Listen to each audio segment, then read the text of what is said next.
नमस्कार मेरे दोस्त, भोजपुरी प्रणाम। आप सभी स्मार्ट इन भोजपुरी के श्रोतागण के। मेरे दोस्त आपको बता दें, जिस सॉन्ग को हमें बेसब्री से इंतजार था वही सॉन्ग भोजपुरी के सुपर डुपर गायक व नायक अवधेश प्रेमी यादव जी के तमाल धमाल मचाने वाला गर्मी स्पेशल सॉन्ग।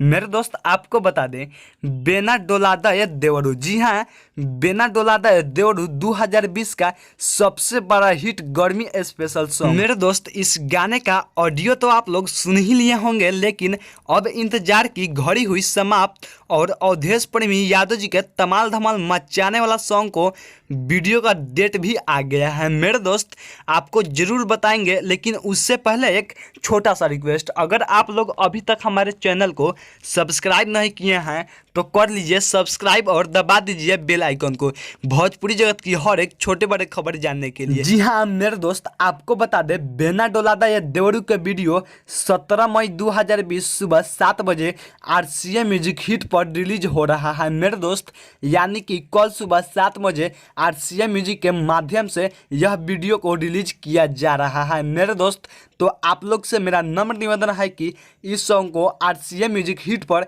जाइए और अपना प्यार दुलार आशीर्वाद बनाइए। मेरे दोस्त जिस तरह अवधेश प्रेमी यादव जी के दूसरे गाने के वीडियो में प्यार दुलार और आशीर्वाद बनाते रहे, उसी तरह इस वीडियो में भी प्यार दुलार और अपना आशीर्वाद बनाइए। मेरे दोस्त एक बार और आपको बता दूं, भोजपुरी जगत की सुपर डुपर गायक व नायक अवधेश प्रेमी यादव जी का सॉन्ग, वीडियो सॉन्ग मेरे दोस्त बेना डोलादा ये देवरू, जी हाँ, बेना डोलादा ये देवरू गर्मी स्पेशल सॉन्ग है। मेरे दोस्त जानकारी अच्छी लगी हो तो लाइक और कमेंट करके हमारा मनोबल बढ़ा सकते हैं और शेयर करके अपने दोस्तों के पास भी सुना सकते हैं। साथ ही सब्सक्राइब करके हमारा हर एक वीडियो नया पा सकते हैं। मेरे दोस्त मैं कृष्णा शर्मा, फिर मिलते हैं नया नया न्यूज के साथ। तब तक बने रहिए आपका अपना विश्वसनीय चैनल स्मार्ट इन भोजपुरी के साथ। जय भोजपुरी।